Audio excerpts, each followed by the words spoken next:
Hello guys, जय जगन्नाथ। मो सुप्रिया आपण मानक वेलकम करुँची मो चैनल रे।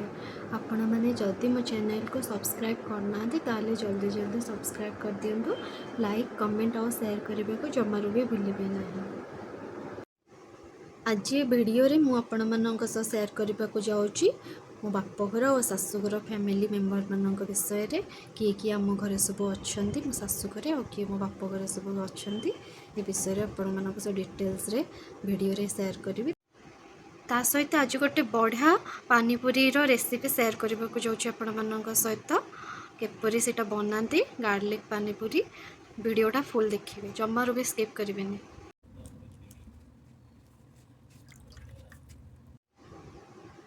फास्ट मो बापघर फैमिली कथा मु शेयर करने को जाऊँगी। आमर ब्राह्मण फैमिली, आम नन्ना दादा दी भाई, आम घर टोटाल 9 जन मेंबर।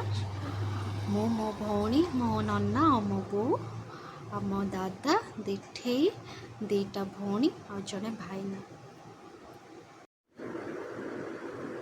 मो शाशुघर एक्चुअली जॉइंट फैमिली। मो ससुर 3 भाई, मो ससुर बड़, देन बड़ काका सान काका। बड़ काका गोटे पुओ गोटे झी और खुड़ी बड़ खुड़ी रोचते आम घर। सान काका खुड़ी आर गोटे झी आ मो सासू आ मोर गोटे दियर आ जा मो हजबैंड मो ससुर समस्ते आम घर रहू। ये बेंगलोर मो हजबैंड और मो दियर जॉब कर, तो आम ये सब बेंगलोर रोचु आ समस्ते बुद्धि रोचते। मो बड़ ननद जी सी मैरिड, तो सी रोचते बाहर शाशुघर सी रोचते। और सान ननद जी सी जॉब कर, तो सी भी बाहर रोचते। मो शाशुघर मोर 3टा शाशु 3टा ससुर। I am the luckiest.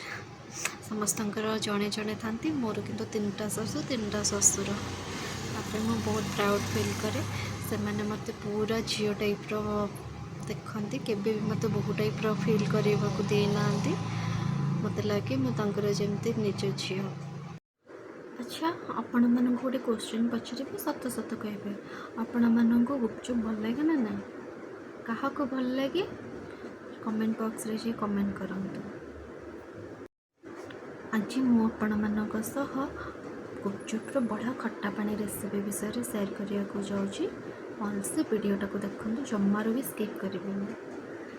आओ मुझे करुँची खट्टा पानी सेमती करके गोटे थर ट्राए करूँ, देखिए बढ़िया लगे खावा, मजा आसीज। जदि सेम टाइप खट्टा पानी खाई खाई खाई आप बोर हो जाइए, गोटा ट्राए करूँ।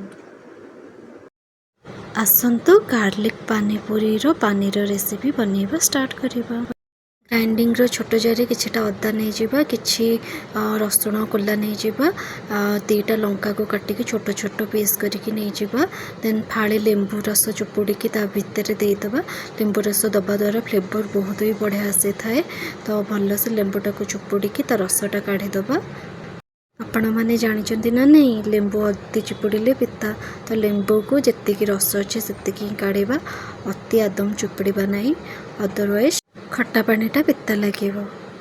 पानीपुरी पानीटार फ्लेवर एनहांस आम कि चाट मसला नहीं जावा। देन जीरा लंका गुंड छेचा टिके नहीं जावा। देन टिके बीट लुण नहीं जावा। देन पानी किछि देदबा। देन भल से तक ग्राइंडिंग करदबा, जमती से भल से मिसी जाइथिबो। या द्वारा खट्टा पानीर फ्लेवरटा बढ़िया आसीबो। तापरे ताको गोटे बाउल को काढ़ीदबा। काढ़ी सारिकी ता देहरे पानी मिसईदबा। पानी मिसईकी भल से ताको गोलैदबा। आउे टिके टेस्ट करेंगे, देखिए जदि खट्टा पानीटा अधिक बहला अच्छी ताहले ता देहरे आउ टिके पानी मिसईदेवे। आउ लुण आपण टेस्ट अनुसार ऐड करें। एबे आम गुपचुप्र खट्टा पानी पूरा बनिकी रेडी हो जाए। एबे आपण मैंने चाहिए ताको गुपचुप सहित खाईपारे कि फ्रिज रे स्टोर करके रखिपारे 8 ରୁ 10 दिन जाए, किसी भी खराब हेनी।